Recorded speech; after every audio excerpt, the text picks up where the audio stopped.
Welcome, listeners. Before we dive into tonight's terrifying true account, if you enjoy these real case file stories from the darkest corners of our world, please subscribe and hit that notification bell. We bring you new disturbing cases every week, and trust me, you won't want to miss what's coming next. Now, imagine patrolling Arizona's vast, silent desert, and suddenly the land itself turns against you. What if the legends weren't just stories, but a terrifying reality?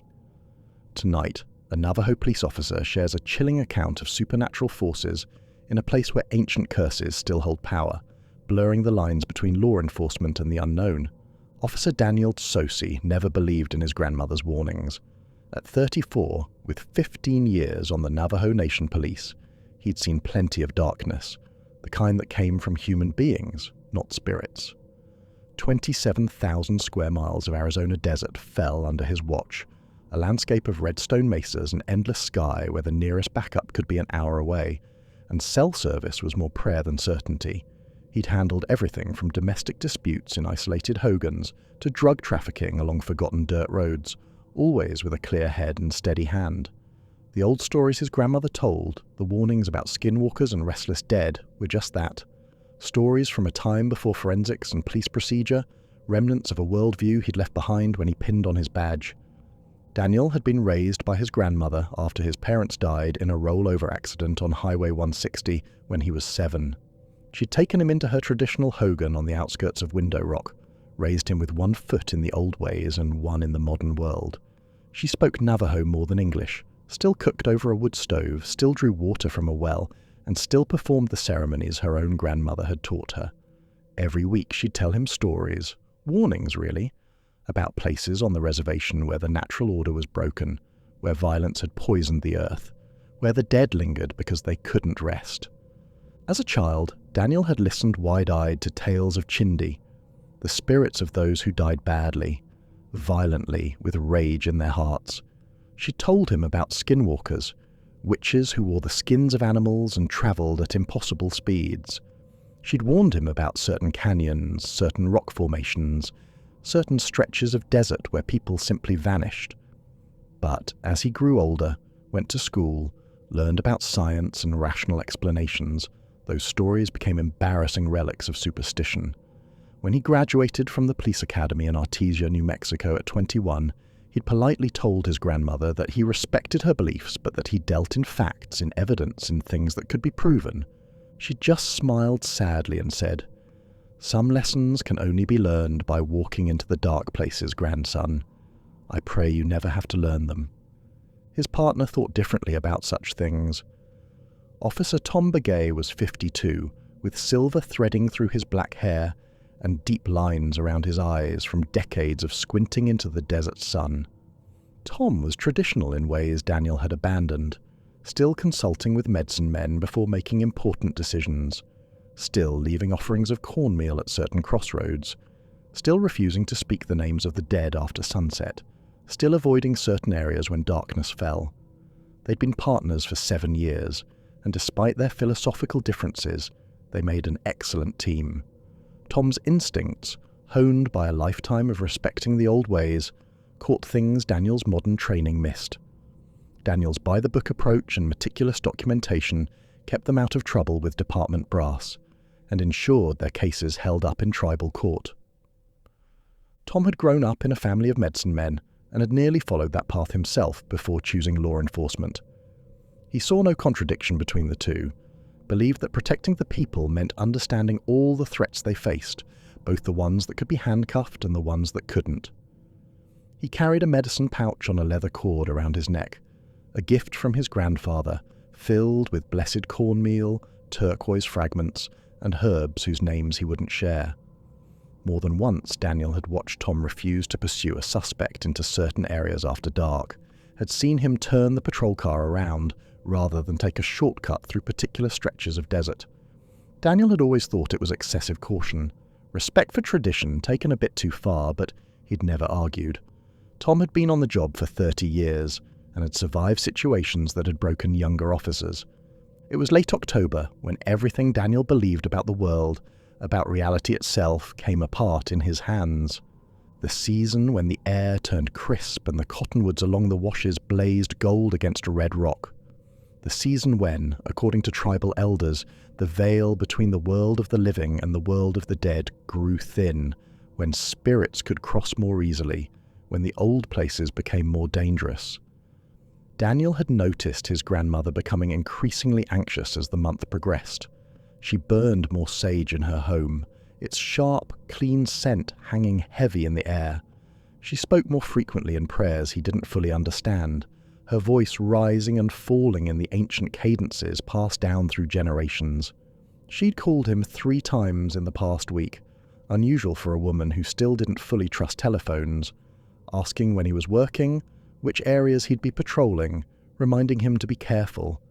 He'd attributed it to her age, to the natural worry of an old woman watching the world change around her in ways she couldn't control. She was 83, and while her mind was still sharp, he figured she was becoming more fearful, more dependent on the old rituals for comfort. He'd been patient with her, reassuring, promising to be careful while privately thinking she was worrying over nothing.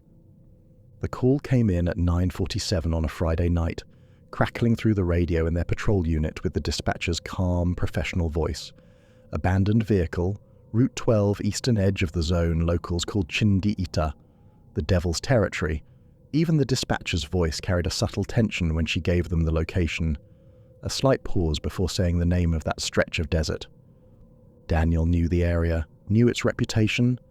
15 square miles of twisted canyons and weathered rock formations where the borders weren't clearly defined on maps, where boundaries seemed to shift depending on who you asked.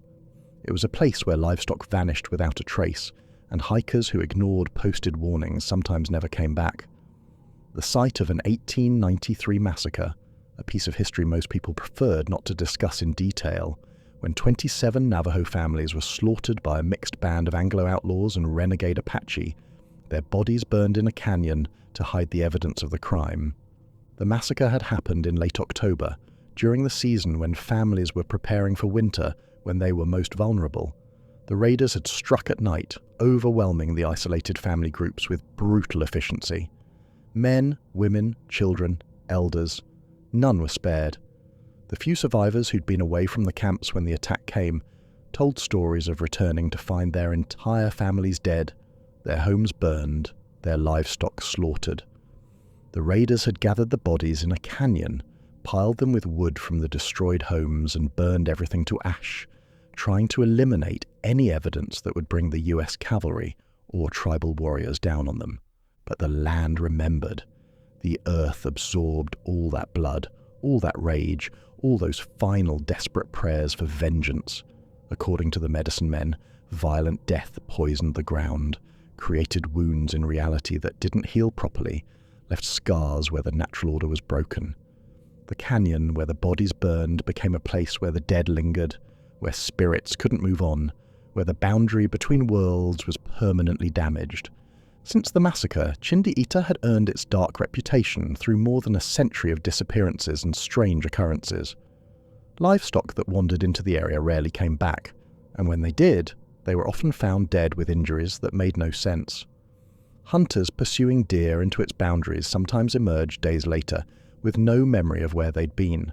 Their watches stopped at the moment they'd entered, their compasses spinning uselessly.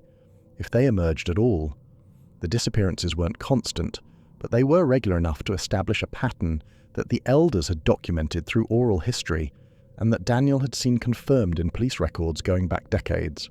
In recent months, the situation had escalated in ways that had the tribal council worried. 3 hikers had disappeared near the zone in the past 6 months alone.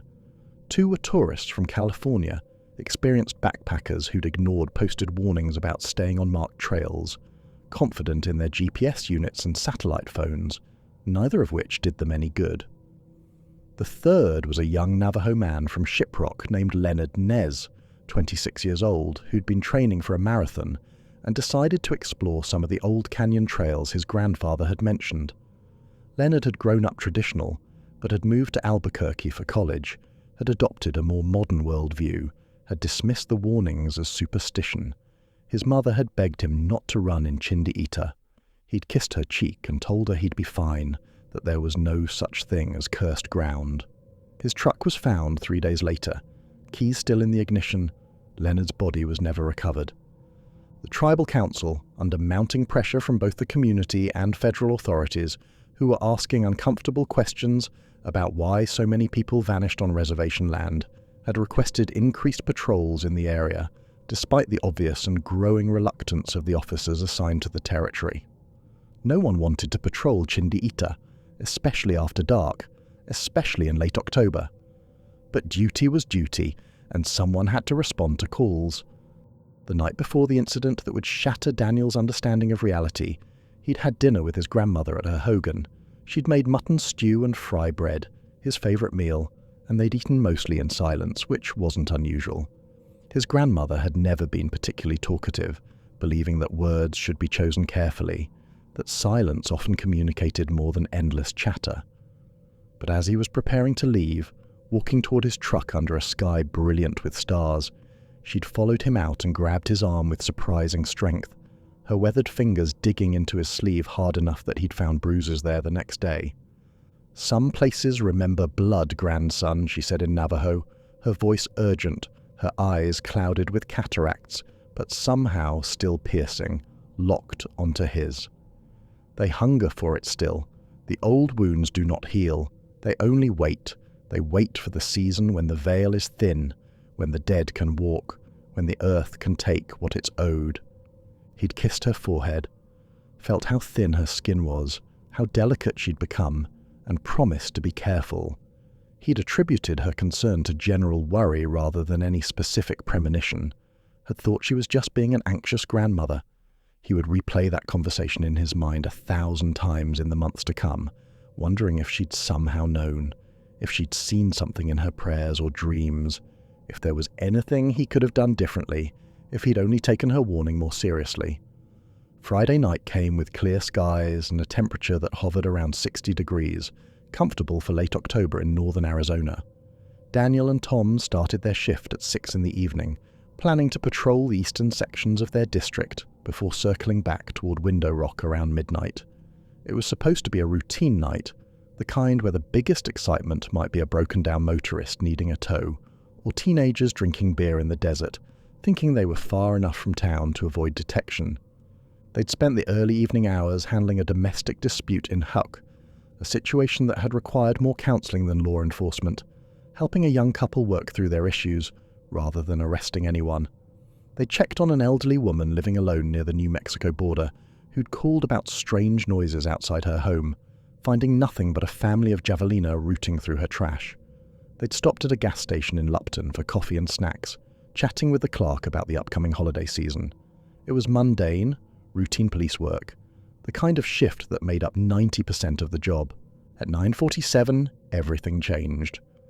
The radio crackled to life with the dispatcher's voice, professional, but with an undercurrent of tension that made Tom immediately sit up straighter.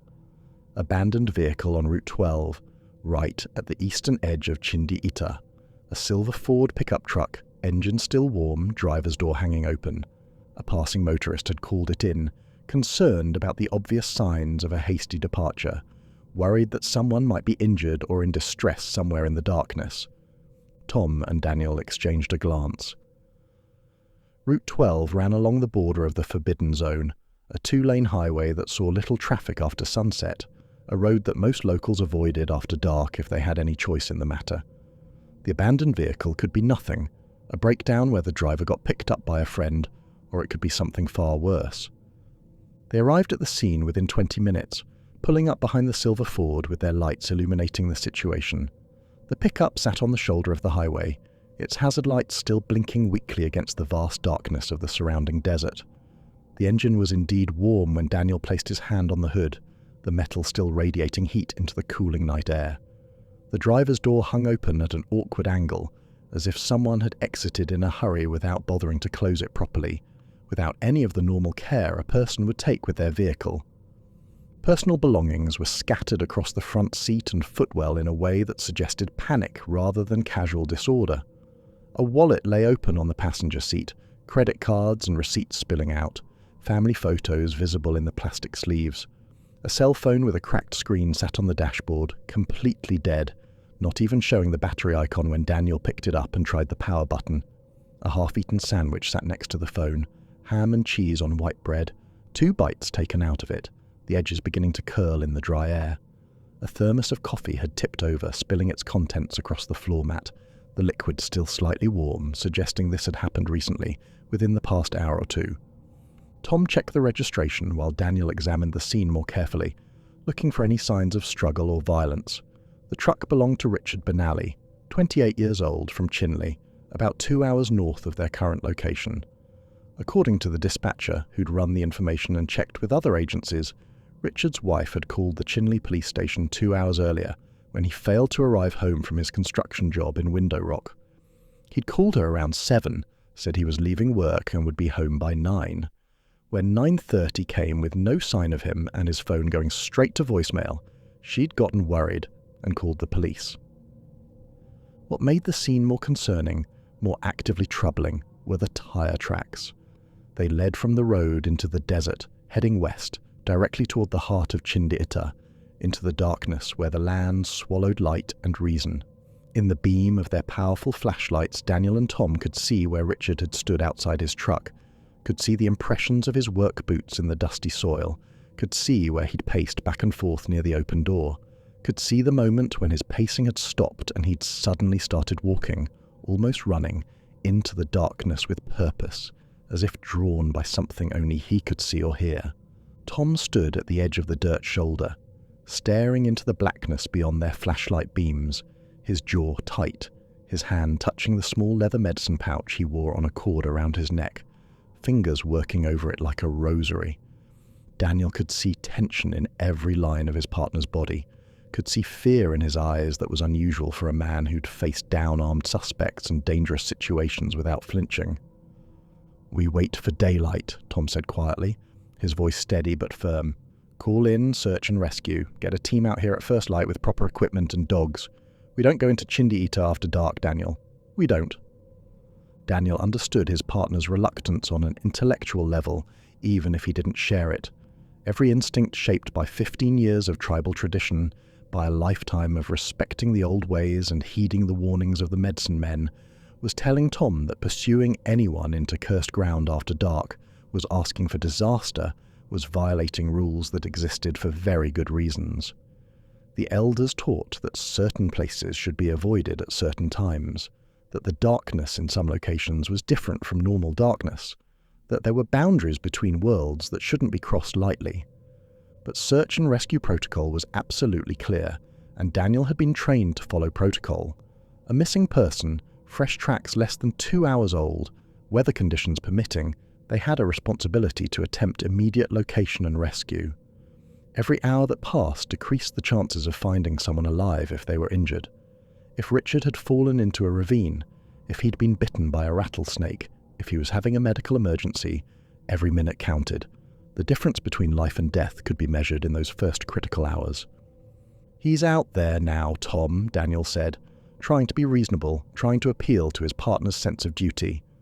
"If he's injured, if he fell into a ravine or collapsed from dehydration or got disoriented, every hour we wait decreases his chances. You know the statistics. We have fresh tracks, clear weather, good equipment. We can at least follow the trail, see where it leads, call for backup if we find anything concerning." "If he went into Chindi'itah willingly, there's a reason," Tom replied, his voice low and urgent, his eyes never leaving the darkness ahead. "The land there calls to people sometimes, Daniel. It puts thoughts in their heads, makes them see things that aren't there, draws them in like moths to flame. My grandfather told me stories about this place, stories passed down through generations. He said the earth there absorbed so much violence, so much dying rage, that it became something alive, something hungry. We don't go in at night.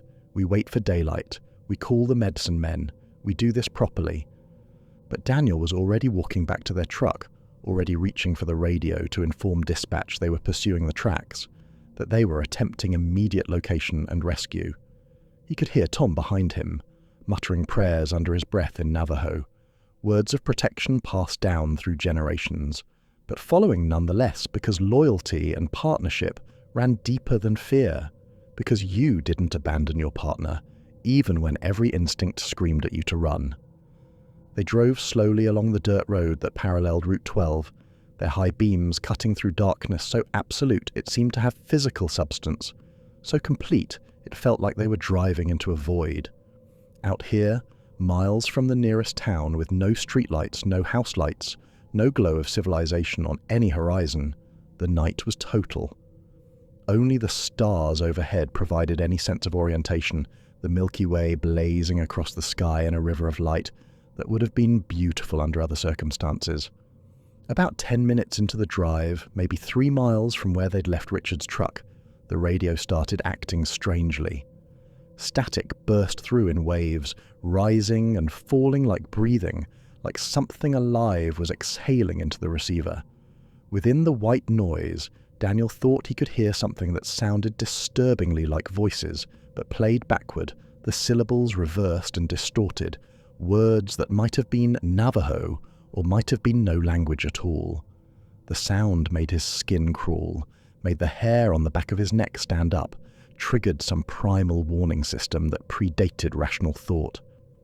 Tom immediately reached over and turned the radio off, his movement quick, almost violent.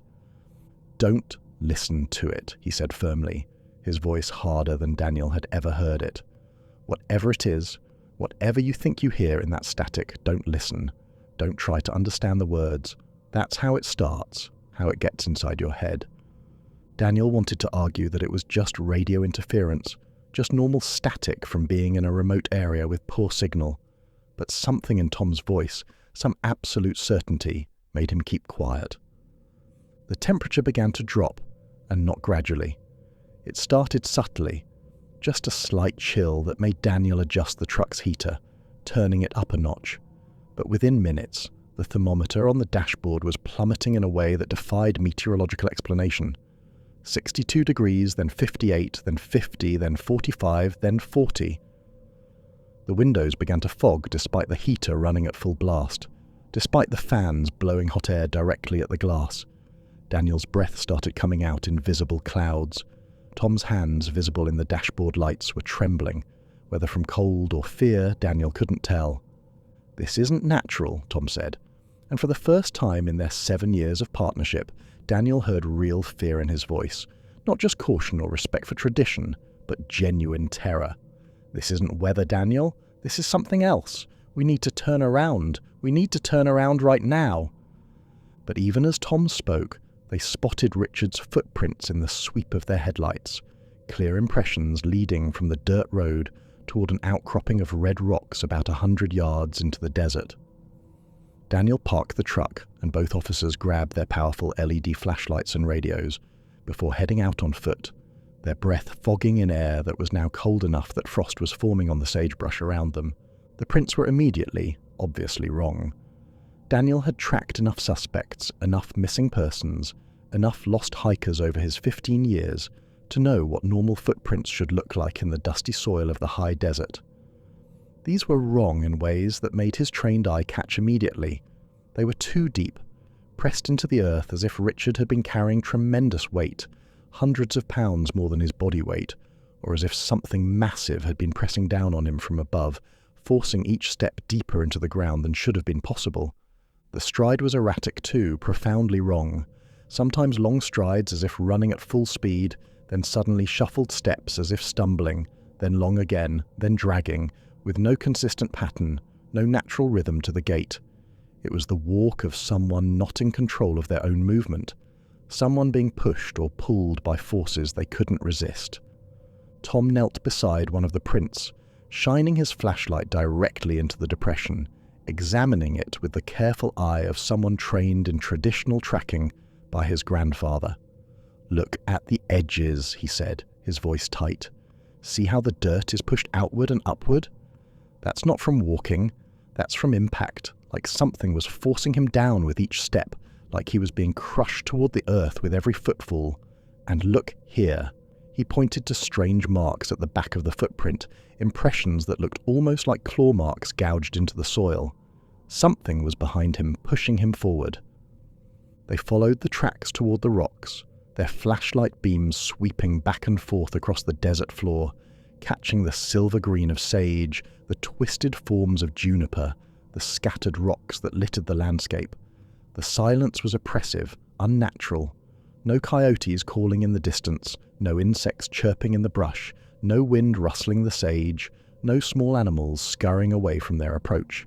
Just a suffocating quiet that seemed to press against Daniel's eardrums, that felt like physical pressure inside his head. Halfway to the rocks, they found Richard's boot, and the sight of it made both officers stop in their tracks. It lay on its side, the laces still tied in a double knot, but the leather was torn apart from the inside out. The material was shredded, ripped as if something had burst through the boot from within rather than being pulled off from without. Dark stains covered the interior. Certainly blood, though in the flashlight beam it looked almost black, wrong in a way Daniel's brain kept trying to reject. The sole was still intact, but the upper part of the boot was in tatters, strips of leather hanging loose. "Daniel," Tom said quietly, his voice shaking now, grabbing his partner's arm hard enough to hurt. "Look at the ground ahead. Look carefully." The blood trail began about 10 feet past the boot, but it didn't follow Richard's footprints. Instead, it ran parallel to his path, as if something bleeding, something injured or leaking, had been walking alongside him, matching his pace, accompanying him into the darkness. The blood was profoundly wrong. Too dark, almost black with strange iridescent sheen catching the light. Too thick, with a consistency more like oil than blood. And it didn't behave properly, didn't soak into the porous sandy soil the way blood should. Instead, it sat on the surface, glistening in their flashlights like pools of dark mercury, as if the earth itself was refusing to absorb it. Tom stopped walking altogether, his entire body rigid, and pointed ahead with a shaking hand to the outcropping of rocks they'd been approaching. Daniel followed his gaze and felt his stomach drop, felt his professional detachment crack for the first time. The red stone face, 30 feet high and 50 feet across, was covered in handprints. Dozens of them, maybe hundreds, painted in white clay that seemed to glow faintly in the darkness with its own subtle luminescence. But each handprint was profoundly wrong, missing the thumb, just 4 fingers splayed against the rock in a gesture that looked like warning, like warding, like desperate attempts to push something away. "Warning symbols," Tom whispered, his voice barely audible. "The old ones. The medicine men use these to mark places where the dead walk, places where the boundary between worlds is damaged, where the natural order is broken. My grandfather showed me markings like this when I was a boy, told me that if I ever saw them, I should turn around immediately and never come back. Daniel, we need to go. We need to go right now. This is a place of death. This is a place where the Chindi gather." But at that moment, cutting through the oppressive silence, Daniel heard something that made him override every instinct, every warning, every bit of growing dread. From beyond the rocks, from somewhere deeper in the darkness, came a low moaning. Human, but somehow not quite right. The pitch wavering in ways that human vocal cords shouldn't be able to produce, rising and falling with a rhythm that seemed wrong, that seemed to bypass his ears and resonate directly in his bones. "That's Richard," Daniel said, his training kicking in, his duty overriding his growing fear. "He's alive, he's hurt, and he's alive, and we have to help him." He moved forward before Tom could stop him, before his partner could physically restrain him, rounding the outcropping into a narrow canyon that seemed to open up in the rock face, a split in the stone that shouldn't have been there, that didn't match any of the geological surveys Daniel had studied when familiarizing himself with the territory. Tom followed because he couldn't let his partner go in alone, because partnership meant following even into places that terrified you, still clutching his medicine pouch, his lips moving in silent, desperate prayer. The canyon walls rose about 80 feet on either side, close enough that Daniel could have touched both walls if he spread his arms fully, maybe 15 feet across at the widest point. The moonlight, which had been bright overhead moments before, couldn't penetrate this deep into the cleft in the stone, leaving them dependent on their flashlights, the beams seeming weaker here, less effective, as if the darkness was actively resisting illumination. The moaning grew louder, echoing off the stone walls in strange ways, seeming to come from everywhere at once, from ahead and behind and above, all at the same time, making it impossible to pinpoint the source. The walls themselves were covered in more markings, ancient petroglyphs mixed with those same 4-fingered handprints, symbols Daniel didn't recognize, warnings in languages that predated European contact, predated written history. The stone felt wrong too, not cold like rock should be in the desert night, but actively pulling heat from the air, radiating a chill that went beyond temperature into something that felt almost malevolent. 30 yards into the canyon, they found Richard Benally, and the sight would burn itself into Daniel's memory so completely that he'd see it every time he closed his eyes for months afterward. He was alive but profoundly wrong, kneeling in the dirt, his body swaying rhythmically back and forth like a metronome, like someone deep in trance or prayer. His head was tilted at an angle that should have been painful, almost perpendicular to his shoulders, tendons standing out in his neck in sharp relief. He wore only one boot, his other foot bare and bleeding, leaving dark prints on the canyon floor. His hands were pressed flat against the ground, fingers splayed impossibly wide, stretched beyond what joints should allow, bones visible under the skin. His work clothes were torn, his shirt hanging in tatters that exposed skin covered in strange marks, dark lines that looked like they'd been drawn or carved into his flesh, forming symbols that hurt to look at directly, that seemed to shift and change when viewed peripherally. "Richard!" Daniel called out, his voice seeming too loud in the enclosed space, echoing back at him in strange harmonics. "Richard Benally, I'm Officer Tsosie with Navajo Nation Police. Can you hear me? We're here to help. You're going to be okay." The swaying stopped instantly, as if someone had flipped a switch. For a long moment, Richard remained absolutely motionless, frozen in that kneeling position. Then slowly, with mechanical precision that looked nothing like natural human movement, his head rotated toward them. The movement was smooth but wrong, rotating further than a neck should rotate, turning almost completely around without the rest of his body moving at all. His eyes were open, but they weren't right, weren't human anymore. Instead of the normal white sclera and coloured iris, his eyes were solid black, from lid to lid, no differentiation, just pure darkness. They reflected the flashlight beams like an animal's eyes caught in headlights, but the reflection was wrong, showing colours that didn't exist in nature, oil-slick rainbows of purple and green, and colours Daniel didn't have names for, colours that seemed to exist outside the normal spectrum of visible light. When Richard's mouth opened, it kept opening, the jaw extending far beyond what should have been anatomically possible, the mouth becoming a dark hole that seemed to go impossibly deep. The moaning sound came out, but underneath it, layered like a badly tuned radio, picking up multiple stations at once, were other sounds, other voices, layering over each other in a cacophony that made Daniel's head throb. He could hear men's voices, women's voices, children's voices, old voices and young voices, all speaking at once in anguish and rage and desperate pleading. The words were Navajo, but in a dialect so old, so archaic, that Daniel could barely understand them, could only catch fragments. Tom, however, with his deeper connection to the traditional language, went absolutely rigid beside him, his face draining of all colour until he looked grey in the flashlight beam, his eyes going wide with horror. "What is he saying?" Daniel asked, his voice shaking now, his professional calm cracking under the weight of what he was witnessing. "Tom, what are those words?" Tom's voice trembled as he translated, speaking in barely more than a whisper. "We are the unavenged. We are the forgotten. We are the murdered. We are the burned.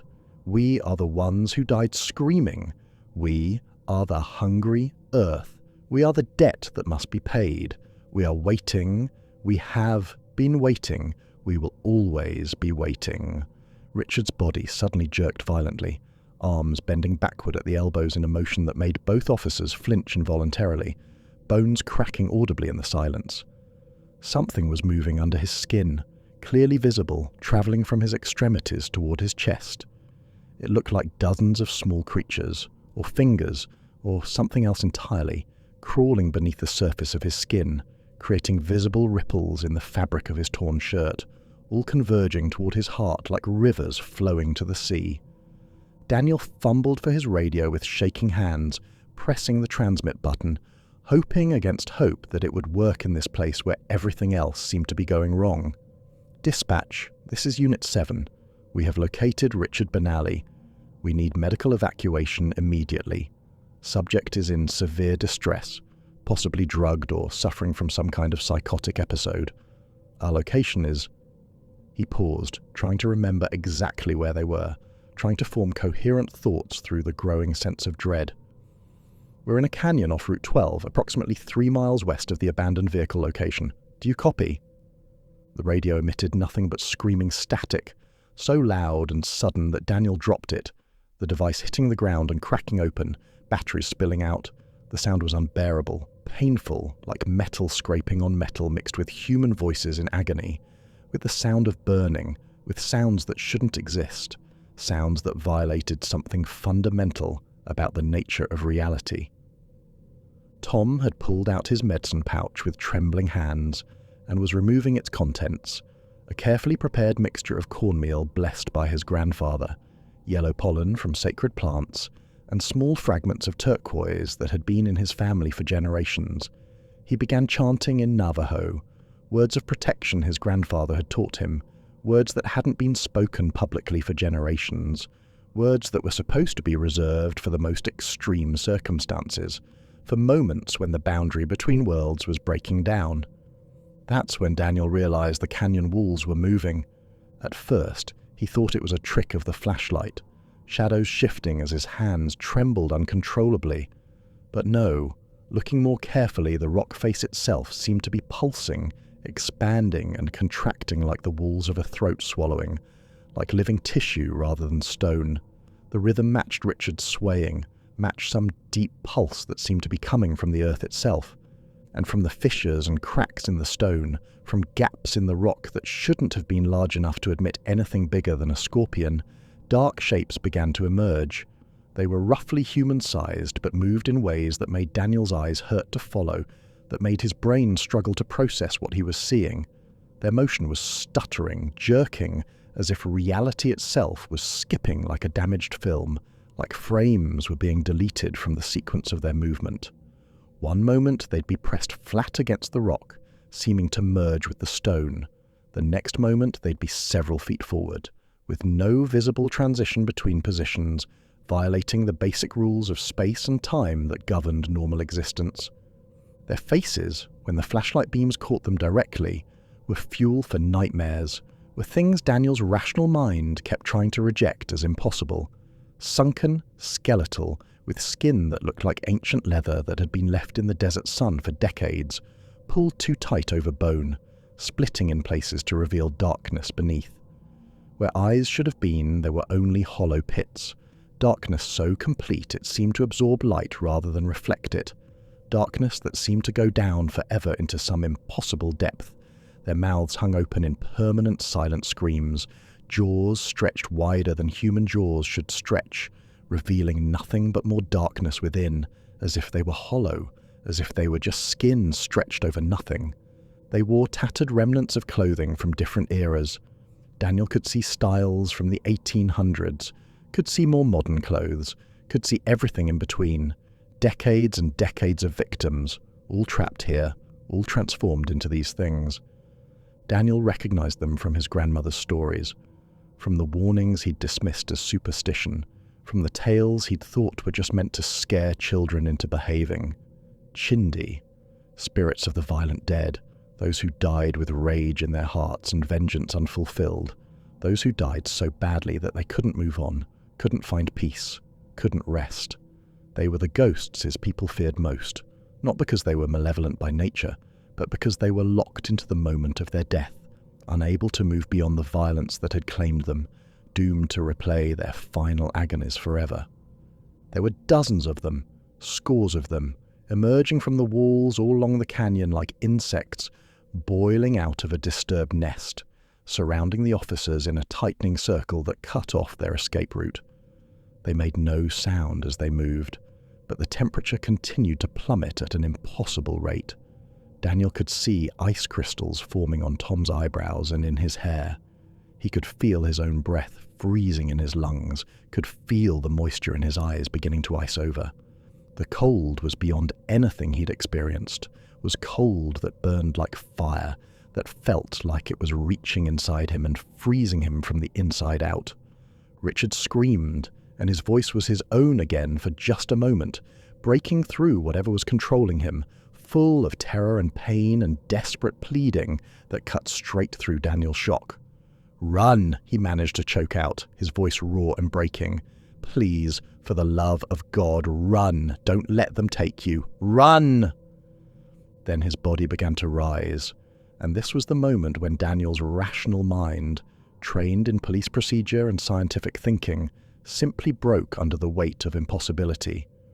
Richard's legs remained in the kneeling position, frozen in place, but his entire body lifted from the ground, suspended 3 feet in the air by nothing visible, by no physical means Daniel could perceive. His head lolled backward at an impossible angle, that stretched jaw still hanging open, and from his mouth came a sound like rushing wind, like 1,000 voices all screaming at once, like every moment of agony and rage from the 1893 massacre compressed into a single sound. The Chindi reached for him with elongated fingers that seemed to stretch like shadows, like they were made of darkness given form. Their fingers grew longer and longer, extending across impossible distances until they could span the space between the rock walls and Richard's suspended form. Where they touched him, his skin began to darken, spreading like frostbite but black as coal, black as the spaces between stars, spreading across his body in a web of corruption. Tom's police training, 30 years of it, overrode his terror. He drew his service weapon with practiced smoothness and fired at the nearest Chindi figure. The gunshot was deafening in the enclosed canyon, the muzzle flash momentarily illuminating the entire scene in stark white light that revealed details Daniel's conscious mind would later refuse to remember. The bullet struck the rock wall behind the figure, and Daniel saw the chips of stone fly from the impact, saw the white scar the bullet left on the red rock. The bullet had passed straight through the Chindi as if it were made of smoke, as if it existed in some space adjacent to normal reality but not quite in it. "Go!" Tom shouted, his voice cracking, grabbing Daniel's arm with strength born of pure terror. "Go now! Move!" They ran back the way they'd come, training and muscle memory taking over when conscious thought failed. Their flashlights bounced wildly, throwing mad shadows across the canyon walls, illuminating glimpses of things they'd later deny seeing. Behind them, Richard's screaming stopped with a wet, tearing sound, a sound like fabric ripping combined with breaking bones, a sound that Daniel knew would haunt every quiet moment for the rest of his life. The Chindi pursued, and though their movement remained that stuttering, impossible motion, they were gaining ground, closing the distance with terrifying speed. Daniel could feel them getting closer, could feel an icy pressure against his back as if invisible hands were reaching for him, grasping, trying to pull him back. The air grew thick, resistant, like trying to run through water or honey. Each breath was a struggle, his lungs burning from the cold and the effort, his chest feeling like it was being crushed. Tom was ahead of him, moving with surprising speed for a man his age, driven by pure survival instinct, by every warning his grandfather had ever given him proving true, by terror more complete than anything he'd experienced in 3 decades of police work. They burst from the canyon mouth and sprinted toward their truck, visible in the distance, its headlights still burning in the darkness, like a beacon of normalcy in a world gone mad. They reached the vehicle and fumbled with the doors, fingers numb from cold and shaking from adrenaline, fine motor control failing under stress. Daniel got behind the wheel while Tom threw himself into the passenger seat, slamming the door so hard the window rattled. The engine turned over but wouldn't catch, wouldn't fire, just cranked uselessly. Daniel pumped the gas pedal, trying not to flood it, trying to maintain some kind of rational thought process, praying to whatever God might be listening, Christian or traditional or anything that would help. Through the windshield, they watched the Chindi emerge from the canyon in a mass, a tide of darkness that seemed to swallow the headlight beams, that seemed to absorb light rather than reflect it. There were far more than Daniel had seen in the canyon, dozens upon dozens, maybe 100 or more, all moving with that stuttering gait, all converging on the truck with single-minded purpose. Tom pulled the leather pouch from round his neck, the cord breaking under the force, and tore it open, spilling its contents into his palm. With his other hand, he opened the passenger door and leaned out, beginning to chant with desperate intensity. He threw the sacred mixture in a circle around the truck, the cornmeal and pollen catching the light like snow, creating a visible boundary around their vehicle. The effect was immediate and dramatic. The Chindi stopped at the boundary of the sacred circle as if they'd hit an invisible wall, swaying and hissing like steam escaping from a pressure valve, like the sound of water dropped on a hot surface, a sound that made Daniel's teeth ache and his bones vibrate. They couldn't cross it, couldn't pass through whatever barrier Tom's faith and the sacred materials had created, couldn't violate the protection laid down by generations of tradition. The engine roared to life with a sound that was the most beautiful thing Daniel had ever heard. He didn't wait, didn't hesitate, didn't look back. He threw the truck into gear and floored the accelerator, tires spraying dirt and rocks in a rooster tail behind them as they shot forward.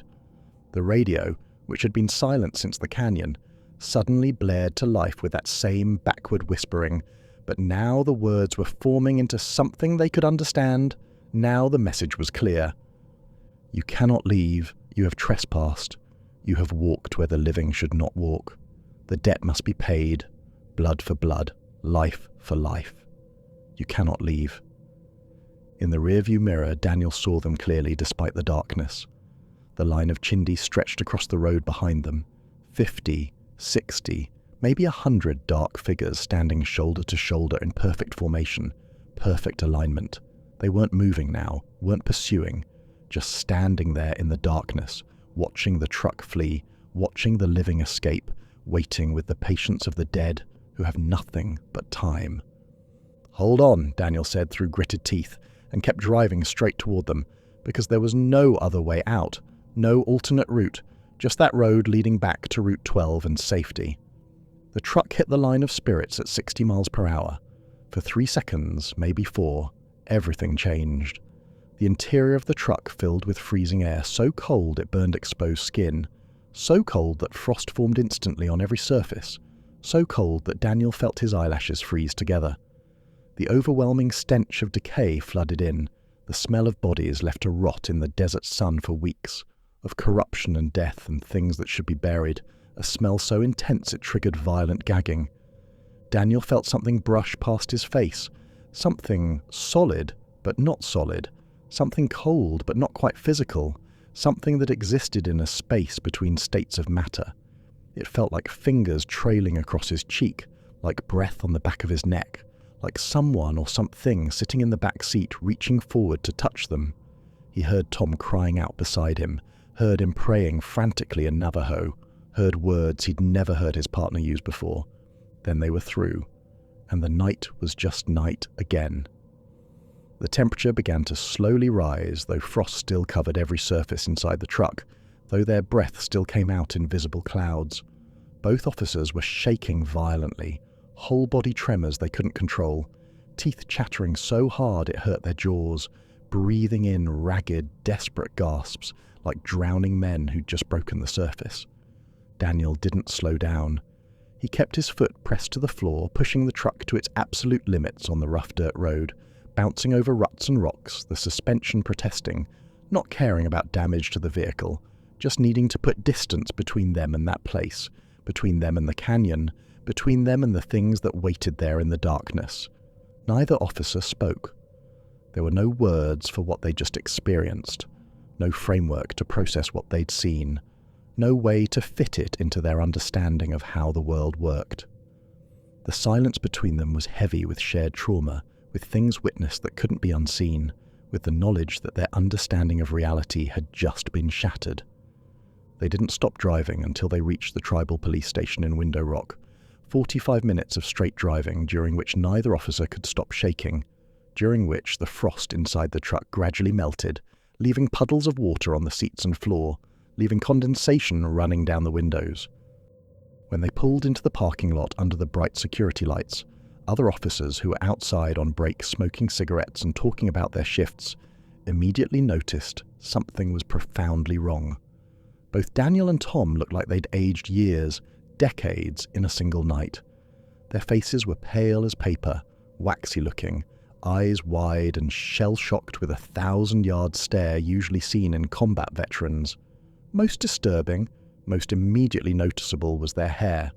Both men's hair had turned partially white at the temples, silver streaks that definitely, absolutely hadn't been there when they'd started their shift 6 hours earlier. The exterior of their truck was covered in frost despite the night temperature having risen back to a comfortable 55 degrees. Ice crystals had formed intricate, elaborate patterns across the hood and windshield, patterns that looked disturbingly, unmistakably like reaching hands, like dozens of palms pressed against the metal and glass, leaving their marks in ice. Captain Yazel, the night shift commander, a no-nonsense officer with 25 years of experience, took one look at them and immediately called for medical evaluation, ordering the on-duty paramedics to check them for hypothermia and shock. While they waited for the medical staff, wrapped in blankets and sitting in the break room with space heaters pointed at them, Daniel and Tom gave their statements to Captain Yazel and 2 other senior officers. Daniel tried to be clear and factual, tried to stick to what he'd observed without interpretation or speculation, but he could hear how insane it sounded as the words left his mouth. Spirits emerging from rocks, impossible cold, a man suspended in midair, creatures that moved by skipping through space. The rational part of his brain, the part trained in investigation and evidence, was screaming that he sounded like he'd had a psychotic break, like he was describing hallucinations or delusions. The younger officers who were called in to hear the statements exchanged skeptical glances, their expressions making it clear they thought Daniel and Tom had gotten into drugs or were having some kind of shared mental health crisis. A few smirked, clearly thinking this was some kind of elaborate prank, or that the 2 officers were trying to cover for leaving their post or abandoning their duty. But the older officers, the ones who'd grown up traditional, who still respected the old ways, who still listened to the medicine men, their faces were grim, drawn. They nodded slowly as Daniel spoke, believing every word, recognizing the truth in the telling. More than one made subtle warding gestures, touching protective items they carried, some reaching for medicine pouches of their own. Captain Yazel ordered their body cameras and dash cam footage pulled immediately, calling in the tech officer despite the late hour. The tech officer, a young Navajo woman named Lisa, who'd studied computer science at Arizona State, spent 20 minutes trying to recover the video, running every diagnostic program she had, trying every recovery method in her toolkit. Everything recorded after they'd left Route 12, after they'd started following the tracks into Chindi'itah, was corrupted. Not blank, not erased, not just normal static, but corrupted in ways that made no technical sense, in ways that Lisa kept saying were impossible. The files themselves seemed to be damaged at a fundamental level, scrambled beyond any normal data corruption. Fragments of images that didn't make sense, that showed things from angles the cameras weren't pointed, that showed colours that didn't exist in the visible spectrum, audio tracks that played backward and forward simultaneously, that contained frequencies above and below the range of human hearing, that made Lisa's computer crash twice when she tried to analyse them. Search parties were organised for first light, standard procedure for a missing person case. Protocol demanded they return for Richard Benally, dead or alive, demanded they attempt recovery. Daniel immediately volunteered to guide them back, to show them exactly where they'd found Richard, but Captain Yazel refused without hesitation, placing both officers on mandatory administrative leave, pending full medical and psychological evaluation. Daniel sat in the break room, wrapped in a blanket despite the space heaters, drinking coffee he couldn't taste through lips that were still tinged blue from the cold when his grandmother arrived. Someone had called her, though Daniel never found out who. She walked into the station in her traditional clothing, supported by a younger relative, moving slowly but with purpose. She took one look at Daniel across the room and her face crumpled. She began crying, tears streaming down her weathered face, her shoulders shaking with sobs, grief and relief and recognition all mixed together. She crossed the room slowly and took his face in her hands, her skin warm against his frozen cheeks. She examined him closely, looking into his eyes as if searching for something specific, as if checking to see if he was still himself, still human. Her thumbs traced patterns on his temples over the new white streaks in his hair. "Oh, grandson," she said softly in Navajo, her voice breaking. "You've been marked. You've walked with the dead. You brought something back with you. I can see it in your eyes. Can see the shadow on you. The Chindi have touched you, and that touch doesn't fade easily." She held him while he shook, while the full realization of what had happened began to sink in, while shock began to give way to traumatized comprehension. She hummed an old song he remembered from childhood, a lullaby she used to sing when he had nightmares, a song meant to ward off bad dreams and evil spirits, a song of protection and healing. The sun rose over the Arizona desert at 6:37 that morning, painting the sky in shades of orange and red that looked like fire, like blood. The search party assembled in the station parking lot consisted of 12 officers, many of them volunteers who'd come in on their day off, 2 highly trained tracking dogs from the K9 unit, and a medicine man the tribal council had specifically insisted accompany them. The medicine man was an elderly practitioner named Charlie Yellowhorse, one of the most respected spiritual leaders on the reservation, someone who still knew the old ceremonies in their complete forms. Tom refused to go back, couldn't even be in the same room when they were planning the search. He sat in the station's small chapel, hands shaking, staring at nothing, looking 10 years older than he had yesterday. Daniel was under direct orders to remain at the station, orders from Captain Yazel that were non-negotiable, that came with the unspoken understanding that if he tried to go anyway, he'd be physically restrained if necessary. They drove to the location where Daniel and Tom had found Richard's truck. The silver Ford was still there, now covered in several inches of frost that shouldn't exist, that shouldn't be possible with the morning sun already warming the desert air. When officers touched the vehicle, the metal was so cold it burned their skin, cold enough to leave marks. The tire tracks were still visible, leading west into Chindi'itah. They followed the tracks to the red rock outcropping with caution and growing unease. The white handprints were still there, clear and distinct in the morning light, though several officers noted they seemed to be fading, as if the paint or clay was being absorbed into the stone slowly, as if the rock was drinking the marks. The canyon entrance was obvious now, a narrow split in the rocks that led into darkness that seemed too deep, too absolute for a simple geological formation.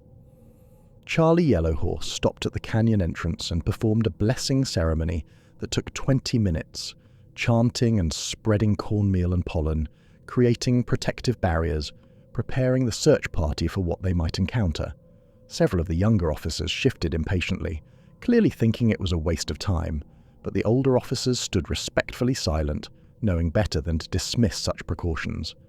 They found Richard Benally's body just inside the canyon mouth, about 15 feet from the entrance, lying in a position that made several officers turn away and vomit. The medical examiner, a clinical professional named Dr. Sarah Chen, who'd seen more than her share of traumatic deaths in 20 years of practice, later wrote in her official report that the cause of death was catastrophic internal trauma.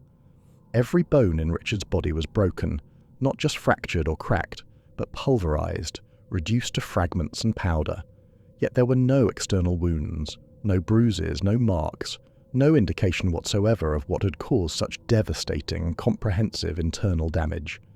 It was as if something had reached inside his body without breaking the skin and simply crushed everything, ground his entire skeleton to powder while leaving the skin intact. His eyes remained solid black even in death. Something Dr. Chen had never seen in decades of practice, something that violated her understanding of post-mortem changes. The pupils didn't dilate, the irises didn't lighten, the sclera didn't cloud. They were just black, black as midnight, black as deep space, and they wouldn't stay closed. The medical examiner tried to close them multiple times during her examination, but they kept opening again, the eyelids refusing to remain shut. And they seemed to follow whoever was in the room, tracking movement, even though Richard was definitely, absolutely clinically dead. Most disturbing to the search party who found him, the detail that would appear in nightmares for years afterward, was the position of the body. Richard was twisted in on himself in ways that should have been physically impossible even with all his bones broken. His spine was bent nearly in half backward, folding his body like a piece of paper, his head almost touching his heels. His arms were wrapped around his torso multiple times, circling his body 3-4 times, as if his limbs had become rubber, as if his bones had been replaced with something that could stretch and bend infinitely. His legs were similarly twisted, knotted around each other in an intricate pattern that looked almost artistic, almost deliberate. He looked less like a human body and more like a piece of fabric that had been wrung out like a wet towel, twisted and compressed and shaped into something that shouldn't be possible. The tribal elders, when shown photographs of the scene, immediately insisted on traditional burial with specific rites, usually reserved for those who died the most violent, the most spiritually dangerous deaths. The ceremony had to be performed immediately, before sunset, before the body could be taken to the morgue for standard autopsy. This violated standard police procedure, potentially destroyed evidence, but Captain Yazel, after consulting with the tribal council and the police chief, made the decision to allow it. The burial ceremony was performed that same evening at a location kept secret from everyone except those directly involved. It was led by 3 medicine men working in concert, including Charlie Yellowhorse, performing rites that few people on the reservation had ever witnessed. Rites passed down through generations for dealing with deaths contaminated by malevolent spiritual forces. Richard's wife wasn't allowed to attend, wasn't allowed to see the body. In cases where the Chindi were involved, where the dead had been touched by such darkness, family members had to be kept away to prevent the restless spirit from following them home, from attaching itself to the living. The search party attempted to explore deeper into the canyon after recovering Richard's body, wanting to understand what had happened, wanting to map the location for future reference. But they couldn't progress. After walking for about 50 yards, following a path that seemed to lead deeper into the rock formation, they found themselves suddenly back at the entrance, as if the canyon had looped around on itself, as if space itself had folded.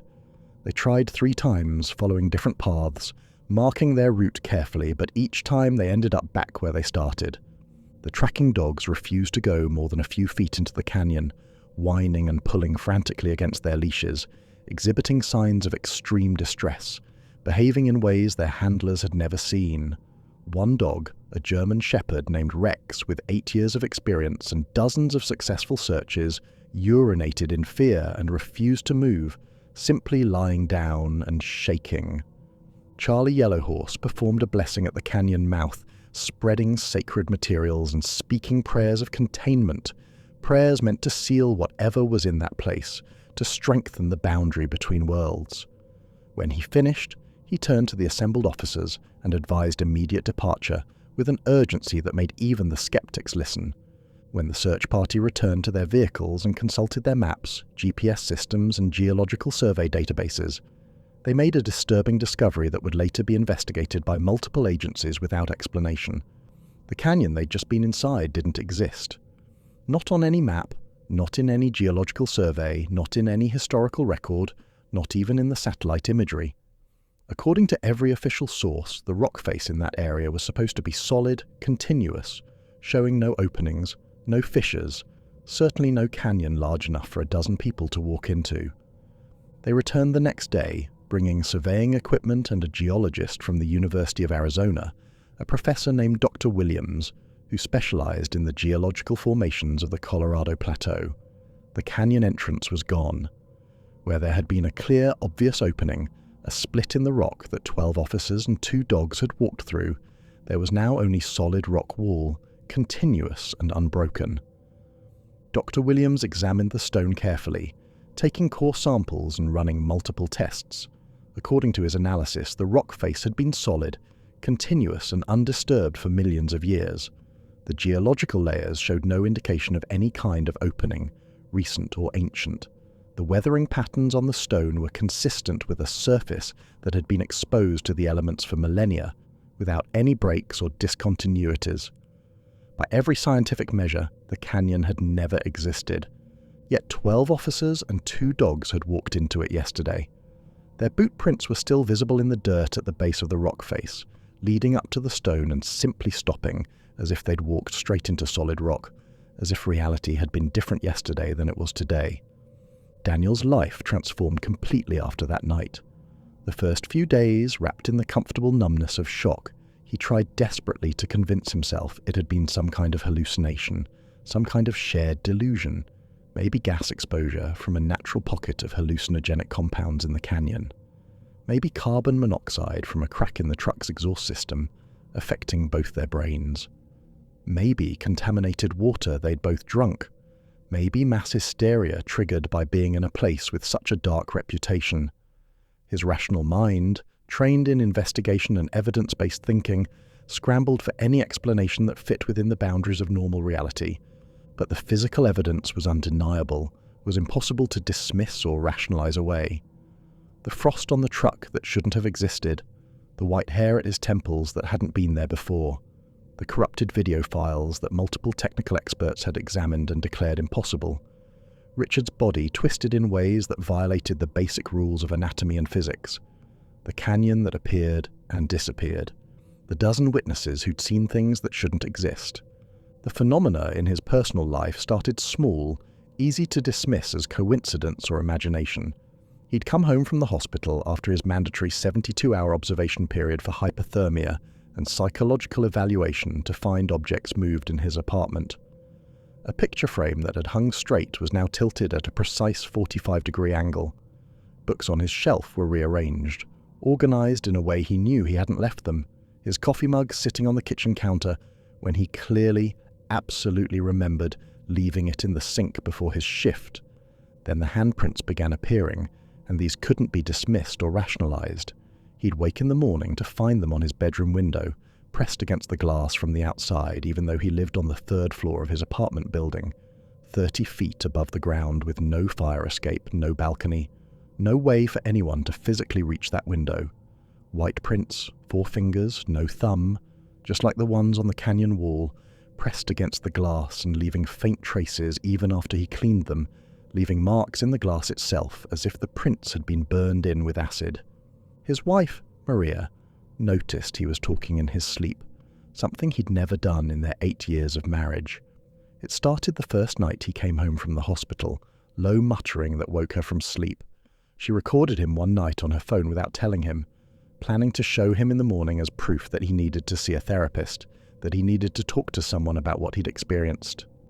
When they listened to the recording together over breakfast, Daniel felt his blood run cold.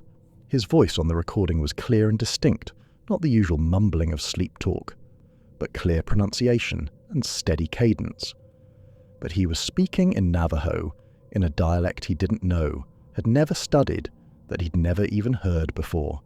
The words were old, ancient, predating even his grandmother's generation. They took the recording to his grandmother that same day. She sat in her hogan, listening to it 3 times with her eyes closed, her face growing more and more troubled. When it finished the 3rd time, she looked at Daniel with something like fear in her eyes, an expression he'd never seen from her before. She refused to translate what he'd said, would only tell Maria that Daniel needed to be taken back to see a medicine man immediately, as soon as possible that night if they could arrange it.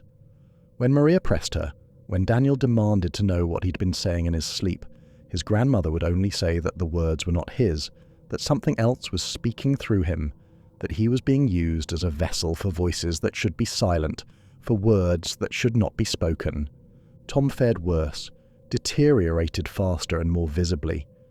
He hadn't slept more than an hour at a time since that night, maybe catching fitful naps in his recliner with all the lights in his house on, never able to close his eyes in darkness, claiming that every time he did he could see them standing in the shadows of his room. The Chindi, watching him, waiting for him, reaching for him with those elongated fingers. He said they whispered to him in the darkness, telling him things, showing him things, calling him back to the canyon. He lost 30 pounds in 3 weeks, his face becoming gaunt and hollow, his eyes sinking deep into his skull, his skin taking on an unhealthy grey colour. His hands developed a constant tremor that made it impossible to write reports or hold a coffee cup steady. He started drinking, something he'd never done in all his years of service, had always avoided because his father had been an alcoholic. But now he needed something to quiet the voices, to soften the images, to let him sleep even for a few hours. After a month of deterioration that frightened his family and worried his doctors, Tom retired early from the police force and moved to New Mexico to live with his daughter's family in Albuquerque. Daniel visited him once before he left, making the drive to Tom's house on a grey afternoon that felt appropriate for goodbyes. Tom looked 20 years older than he had a month earlier, his face gaunt and haunted, his eyes carrying a weight that would never lift. They sat in his empty living room, everything already packed into boxes stacked against the walls, and they didn't talk about that night. What was there to say? They both knew what they'd seen, both knew what they'd experienced, both knew that their understanding of reality had been fundamentally altered. Words couldn't bridge that chasm, couldn't make it better, couldn't undo what had been done. When Daniel left, Tom gripped his hand in both of his, held it for a long moment, his eyes wet. "I'm sorry I couldn't protect you," Tom said quietly. "I knew better. I knew we shouldn't go in there. I should have refused. I should have made you wait for daylight." Daniel shook his head. "I pulled rank. I made the call. If anyone failed their partner, it was me. I'm the one who should be apologizing." They never saw each other again. Both officers were placed on administrative leave while the department tried to figure out what to do with them, how to handle a situation that defied all normal protocols and procedures. The official report eventually classified Richard Benally's death as accidental, circumstances undetermined, cause of death unknown, which was technically true even if it was also completely inadequate. The canyon was designated a geological anomaly, possibly a temporary sinkhole that had opened and then collapsed, despite no geological evidence supporting such a conclusion.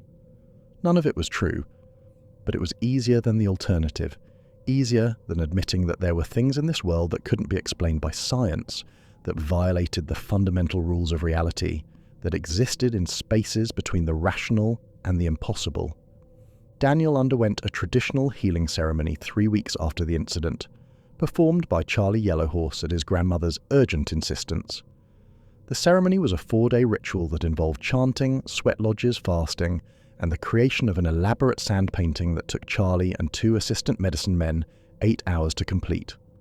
The painting was intricate and beautiful, depicting the patient's journey from darkness back to light, from sickness back to health, from the realm of the dead back to the realm of the living.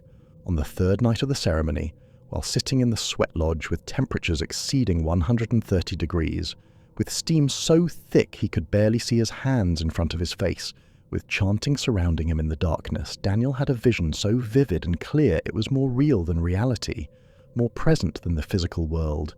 He saw the massacre from 1893 with perfect clarity, saw it from multiple perspectives simultaneously, saw it as if he were there, as if he were one of the victims, as if he were experiencing their final moments. He saw the raiders descend on the sleeping families just before dawn, when sleep was deepest, when resistance would be minimal. He saw them move through the camps with brutal efficiency, showing no mercy, no hesitation. He saw people dragged from their homes, from their bedrolls, saw them try to run, try to fight, try to protect their children and elders. He saw children trying to run into the desert darkness, saw them caught and dragged back. He saw old people trying to shield the young with their own bodies, saw those bodies cut down. He saw mothers clutching babies, saw fathers trying to fight with whatever they could grab. He saw it all, felt it all, experienced every moment of terror and pain and desperate hope that somehow someone would survive, someone would escape, someone would tell the story. He saw the blood soaking into the earth, saw it pool and spread, saw it sink into the sandy soil and the thirsty roots of sage and juniper. He saw the raiders gathering the bodies, saw them pile them in a canyon, saw them cover the bodies with wood from the destroyed homes, with blankets and personal belongings, with anything that would burn. He saw them start the fire as the sun was rising, saw the flames grow and spread, consuming the evidence, destroying the proof of their crime. He saw them stand and watch until everything was reduced to ash, until no trace remained of the families who'd lived there. But then the vision continued beyond the historical record, beyond anything that should have been knowable. He saw something else, something the raiders couldn't see, couldn't perceive. He saw the rage of the dying, their final thoughts, their desperate pleas for vengeance, for justice, for someone to remember them. He saw all that emotional energy, all that anguish and rage and unfulfilled need, flowing into the earth like the blood had, soaking into the ground, pooling in the canyon where the bodies burned. He He saw the earth drink it, absorb it, take it in, and he saw what it became. The violence was so intense, so concentrated, so absolute that it didn't just fade away. It couldn't dissipate. It had nowhere to go. So it stayed, compressed into the earth itself, creating something that was neither living nor dead, neither spirit nor matter, but something in between. Something that existed in the damaged spaces where the natural order had been broken. The canyon became a wound in reality, a place where the boundary between the living world and the land of the dead was torn, permanently damaged.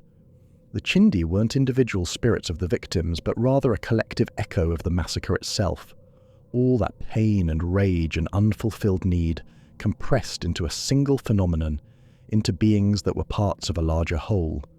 They were the unavenged calling out across time, the forgotten demanding to be remembered, the murdered seeking the justice that had been denied to them. And the canyon waited, patient as stone, for anyone who would trespass into its domain, anyone whose blood could pay the debt, anyone who could feed the hunger that could never be satisfied.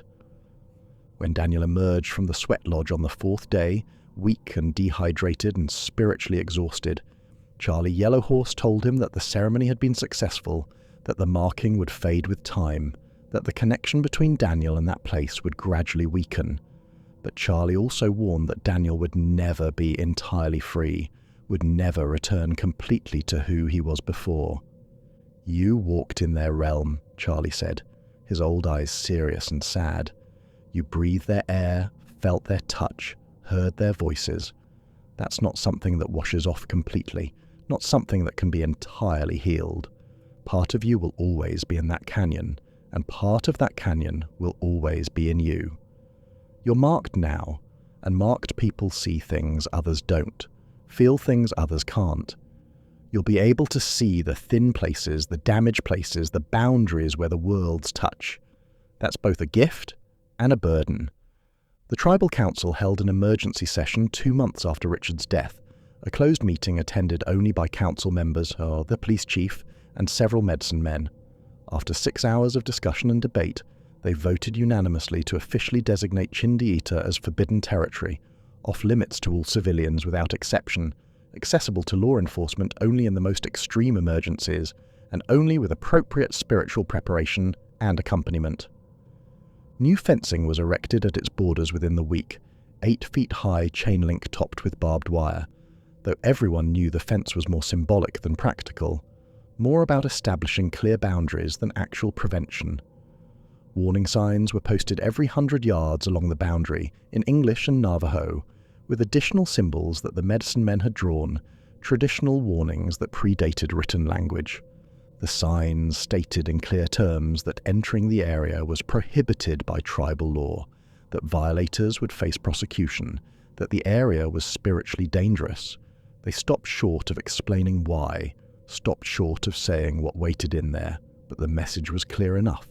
But designating it forbidden didn't stop the stories from spreading, couldn't contain the truth once it had begun to leak out.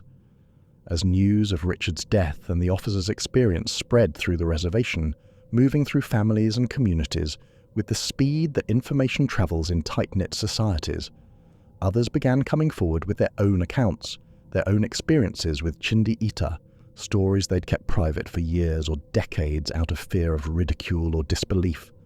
A rancher named Henry So came forward and reported that in 1998 he'd lost 6 cattle near the zone, all found dead within the span of 3 days. All 6 had died from the same mysterious cause, crushed internal injuries with no external wounds, exactly like Richard. He'd never reported it officially, had just taken the financial loss because he knew what had killed them and knew no one would believe him. A grandmother named Betty Yazzie told the story of her grandson Tommy, who'd walked into Chindi'itah one October evening in 2003 when he was 19 years old. She'd been watching from her porch a quarter-mile away, saw him walking toward the rocks at sunset, called out to him to stop, to come back, but he either couldn't hear her or wouldn't listen. He followed something she couldn't see, something only he could perceive, walking with the determined stride of someone with a clear destination. She called the police, but by the time they arrived and organised a search, Tommy had vanished completely. His body was never found, no trace of him was ever recovered, and Betty had spent the last 20 years wondering if he was still there somehow, still trapped, still suffering. A tribal ranger named Joseph Chi reported that in 2012 he'd been chasing a suspect through the area, a young man wanted for assault who'd fled on foot into the desert. Joseph had been about 50 yards behind, had clear line of sight, when the suspect simply vanished mid-stride. 1 second he was running across open ground, visible in the bright afternoon sunlight, and the next second he was simply gone, as if he'd stepped through an invisible door, as if he'd been erased from reality. The suspect was never found, never seen again, never made contact with family or friends. These accounts and dozens of others like them were collected and documented by a team from the tribal council, creating a record that spanned more than a century. A pattern emerged from all these stories, became undeniable when viewed collectively. Every 10 years or so, sometimes more frequently during certain periods, someone disappeared in or near Chindi'itah. The disappearances clustered around late October almost without exception, during the season when, according to traditional knowledge, the boundary between worlds was thinnest, when the dead walked most easily, when the old places became most dangerous. The victims were rarely found, and when they were, the circumstances were always deeply strange. Bodies in positions that shouldn't be anatomically possible, evidence that defied normal explanation, witnesses who saw things they couldn't adequately describe, investigations that raised more questions than they answered. Old records were pulled from dusty archives, from tribal offices, from county courthouses, from federal buildings in Phoenix and Albuquerque. The research team, working with historians and genealogists, traced the pattern back through written records as far as they could go. October 1914, a horse trader named John Tsosie vanished near the area. His horses found wandering, but John never seen again. October 1932, 2 prospectors from Colorado disappeared while exploring old mining claims, their camp found abandoned with food still on plates. October 1951, a geology student from the University of New Mexico conducting research for his dissertation. October 1969, a family of 4 from Texas driving through at night, their car found the next morning with doors open and engine still running. On and on the list went, each entry another life claimed by whatever waited in that cursed ground, another family destroyed, another disappearance that couldn't be explained by normal means. The patterns stretch back to the massacre itself and probably beyond, probably back to whenever humans first came to this region and first violated whatever taboos protected the area. The elders had always known this truth, had maintained the oral histories with perfect fidelity, had passed down the warnings through generations. They'd marked the boundaries with stones and symbols, had performed ceremonies to strengthen the barriers, had taught their children and grandchildren which places to avoid and why. But each generation had its skeptics, had people who thought the old stories were just superstition, who didn't believe that land itself could be corrupted, who thought science and rational thinking had replaced the need for such primitive fears. And each generation, those skeptics sometimes learned the truth too late, walked into places they shouldn't have walked, discovered that some warnings exist for very good reasons, that some boundaries shouldn't be crossed, that some doors shouldn't be opened. Daniel eventually returned to active duty 6 months after the incident. The department cleared him for service after extensive psychological evaluation by 3 different clinicians. Though all 3 reports noted persistent stress-related symptoms consistent with post-traumatic stress disorder, though all 3 recommended ongoing therapy and regular check-ins, he was deemed fit for duty but with certain restrictions and accommodations. He requested and received a transfer to a different district, one as far from Chindi'itah as possible, while remaining on the reservation, down near the New Mexico border, where the landscape was different, where the history was less dark, where he could patrol without constantly feeling watched. He worked regular shifts, responded to calls, filled out reports, maintained his equipment, did all the normal duties of a police officer. To outside observers, he seemed to have recovered, seemed to have moved past the trauma, seemed to be functioning normally. But he refused all patrols or assignments anywhere near the forbidden zone, made it absolutely clear to dispatch and to his supervisors that he would not, under any circumstances, respond to calls from that area, If a situation arose anywhere within 10 miles of those boundaries, Daniel would immediately volunteer to handle a different assignment, would find a reason to be somewhere else, would ensure that another officer took that call. Captain Yazel, understanding the situation even if he couldn't officially acknowledge it in reports or documentation, never forced the issue, never put Daniel in a position where he'd have to refuse a direct order. The unspoken accommodation was made, and other officers, especially the older traditional ones who understood what Daniel and Tom had experienced, covered those areas without complaint. Daniel's marriage survived the trauma, though it was fundamentally changed, tested in ways neither he nor Maria could have anticipated. Maria had grown up traditional, but had drifted away from those beliefs as she got older, had moved to Phoenix for college, had adopted a more modern, secular worldview, had preferred to focus on contemporary life rather than old traditions. She'd been respectful of her parents' beliefs but had privately considered them outdated, had thought prayer and ceremony were harmless cultural practices, but nothing more. What happened to Daniel, what she saw him go through, what she witnessed in the months after that night, brought her back to her roots with a force that was almost violent, that shattered her comfortable modern skepticism.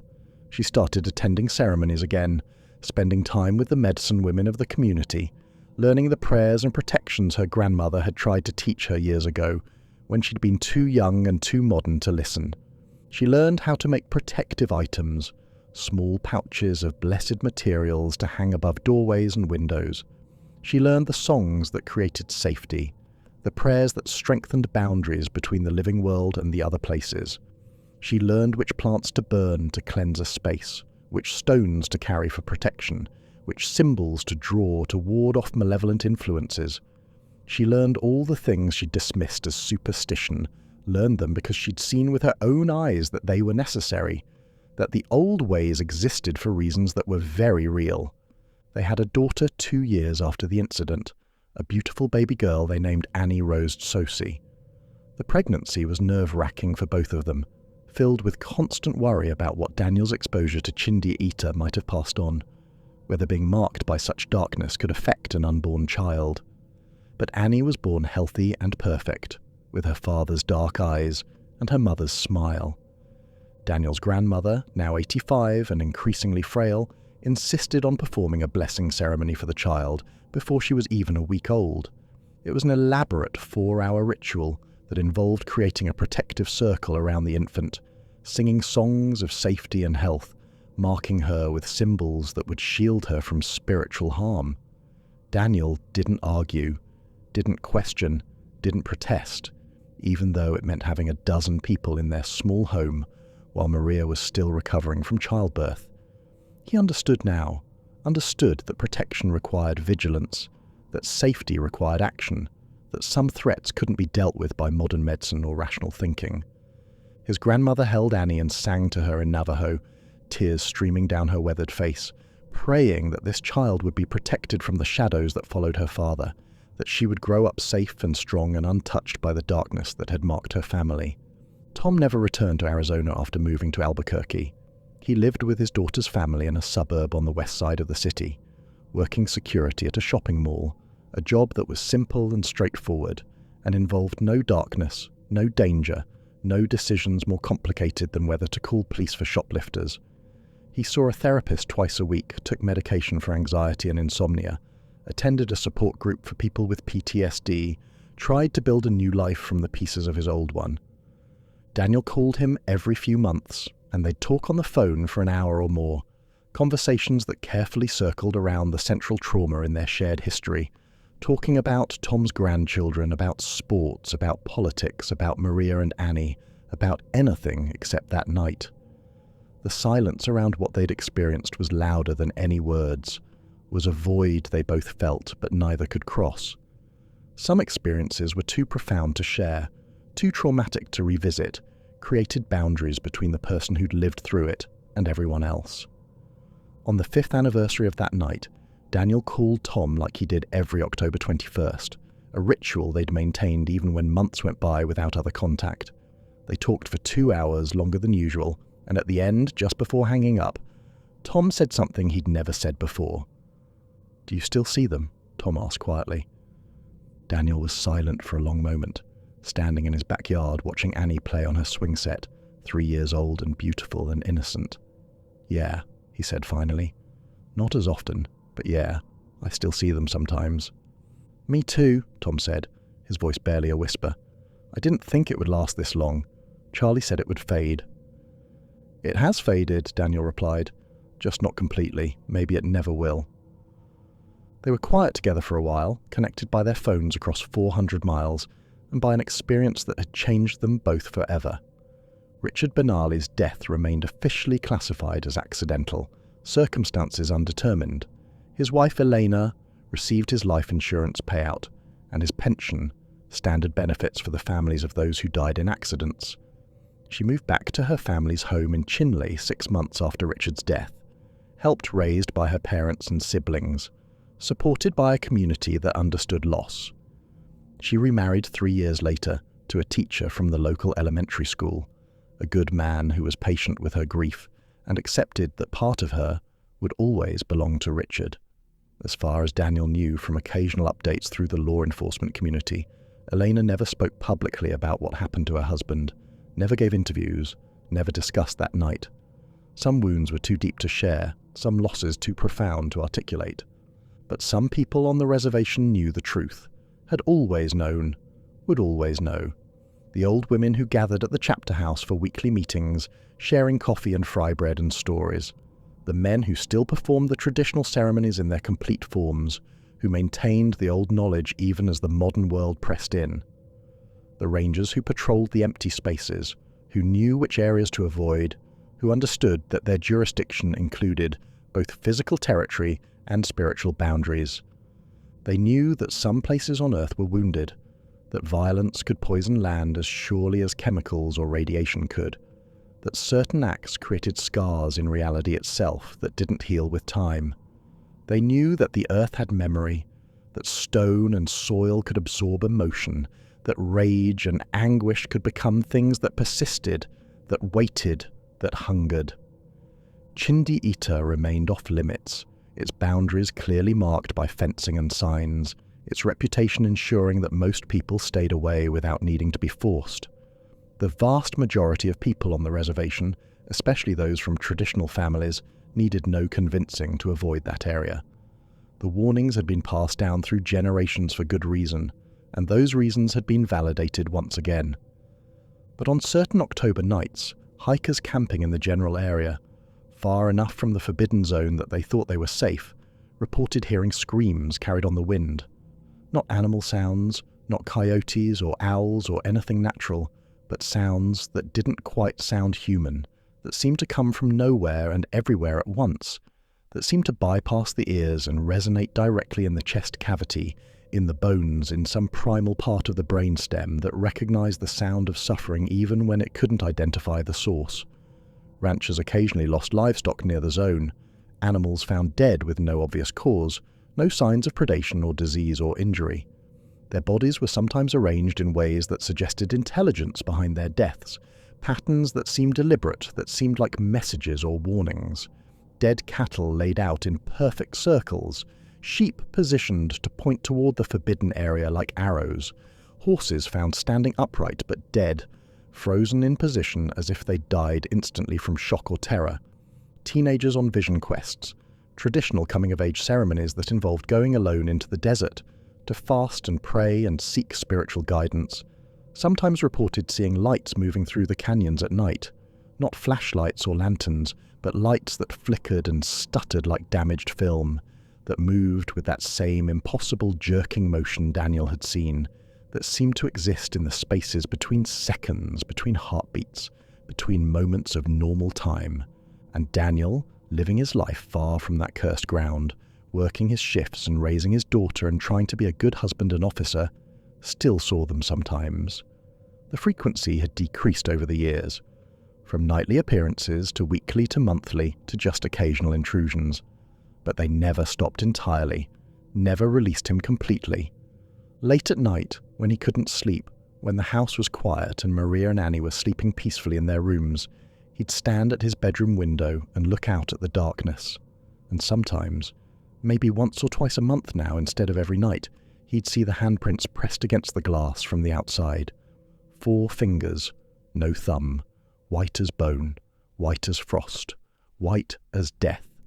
They'd be there for just a moment, sometimes just a second or two, then fade, as if whoever was making them simply stepped back into the darkness from which they came, as if they'd checked on him and moved on.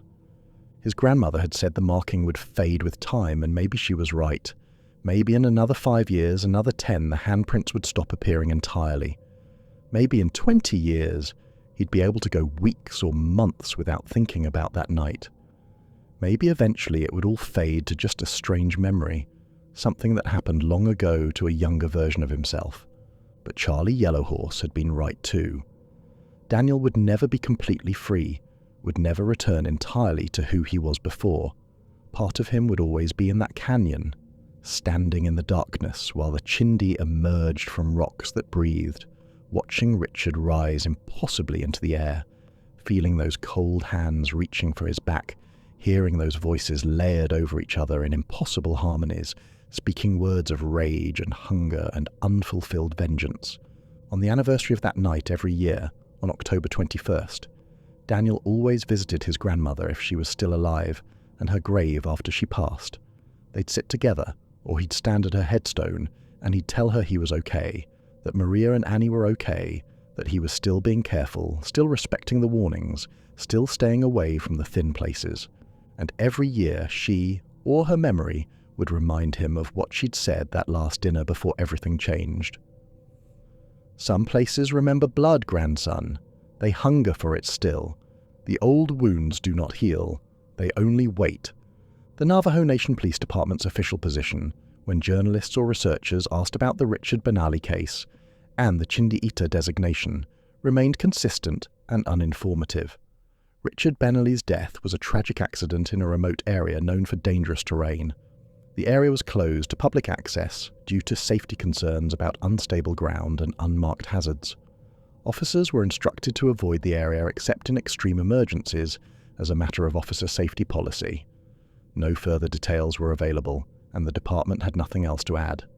This official silence was maintained not out of conspiracy or cover-up, but out of simple pragmatism. How could they explain what happened in terms that would make sense to outsiders? How could they write reports that would be taken seriously by federal investigators or insurance companies? How could they testify in court about things that violated the basic rules of reality?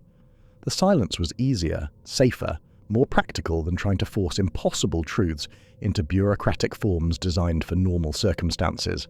Daniel Tsosie continues to serve as a police officer on the Navajo Nation. He's good at his job, dedicated and professional, respected by his colleagues, living what looks from the outside like a normal, successful life.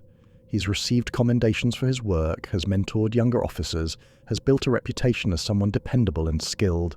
He goes to Annie's school events, helps her with homework, teaches her to ride a bike, reads her stories before bed. He takes Maria on date nights, maintains their home, pays their bills, does all the ordinary things that make up a life. But if someone who knows asks him about that October night, about what really happened in the canyon, about what he and Tom encountered in Chindi'itah, Daniel will simply shake his head, his eyes going distant, his expression closing down. "Some places remember," he'll say, echoing his grandmother's words from that final dinner before everything changed, words that have become his mantra, his warning, his understanding. Some things are better left forgotten. Then he'll change the subject, because there are some truths that can't be adequately shared with those who weren't there, some experiences that can't be communicated across the boundary that divides those who've walked in the dark places from those who haven't. The Chindi wait in their canyon, or in whatever space they inhabit beyond the thin places in reality, in the damaged spots where the boundary between worlds is torn. They wait for the next trespasser, the next victim, the next person who doesn't believe the old warnings, who doesn't respect the boundaries, who thinks the modern world has made such things obsolete. The land remembers, the earth remembers, the stone remembers, and in certain places, at certain times, when conditions align in just the wrong ways, the dead remember too. They remember their pain, their rage, their desperate need for vengeance that was never satisfied. They remember being murdered, being burned, being forgotten by history, and they wait with the patience of stone, with the hunger of the desert, with the persistence of the dead who have nothing but time. Daniel checks his windows every night before bed, a ritual he'll maintain until he dies, looking for white handprints. He teaches his daughter the prayers his grandmother taught him, the ones he once dismissed as superstition, the ones he now knows are necessary protection. Annie is learning Navajo from her grandmother Maria, learning the old language that carries the old knowledge, learning which places to avoid and why, learning that the stories aren't just stories but warnings based on painful truth. She'll grow up knowing what her father knows, understanding what he understands, carrying the knowledge that the world is stranger and more dangerous than it appears on the surface. She'll know that some boundaries exist for very good reasons, that some warnings should be heeded, that the old ways persist because they address truths that don't change no matter how modern the world becomes. And somewhere in northwestern Arizona, beyond the fences and warning signs, past the marked boundaries and posted prohibitions, in a place that appears on no maps and exists in no official records, the canyon waits. Maybe it's there physically all the time, or maybe it only manifests at certain times in certain conditions when the boundary between worlds is thinnest, when the veil can be most easily crossed. Maybe it's always there, just hidden, lurking in the spaces between what is and what was, between the living world and the land of the dead. The Chindi wait in the darkness, their hollow eyes watching, their cold hands reaching, their voices whispering words of rage and hunger. They are the unavenged, demanding justice. They are the forgotten, demanding to be remembered. They are the hungry earth demanding payment for debts written in blood. And they will wait forever if they have to, because the dead have nothing but time, because the murdered never stop seeking vengeance, because the land never forgets its wounds. Some places are not meant for the living. Some debts can never be fully paid. Some wounds never truly heal. They just scar over, waiting for the next time they'll be torn open. And on October nights, when the wind blows from the west, when the temperature drops and the darkness feels heavier than it should, when the boundary between worlds grows thin, Daniel Tsosie still hears them calling his name. If this story has disturbed you, if it's made you think about the spaces between the rational and the impossible, remember to subscribe for more case files from the edge of reality. The world is stranger and darker than we imagine in our comfortable, well-lit homes. These stories need to be told, these warnings need to be shared, these truths need to be acknowledged, even when they're uncomfortable, even when they challenge our understanding of what's possible. Stay safe out there, listeners. Respect the old warnings, honor the boundaries, and remember that some places, sometimes, some doors, are best left alone.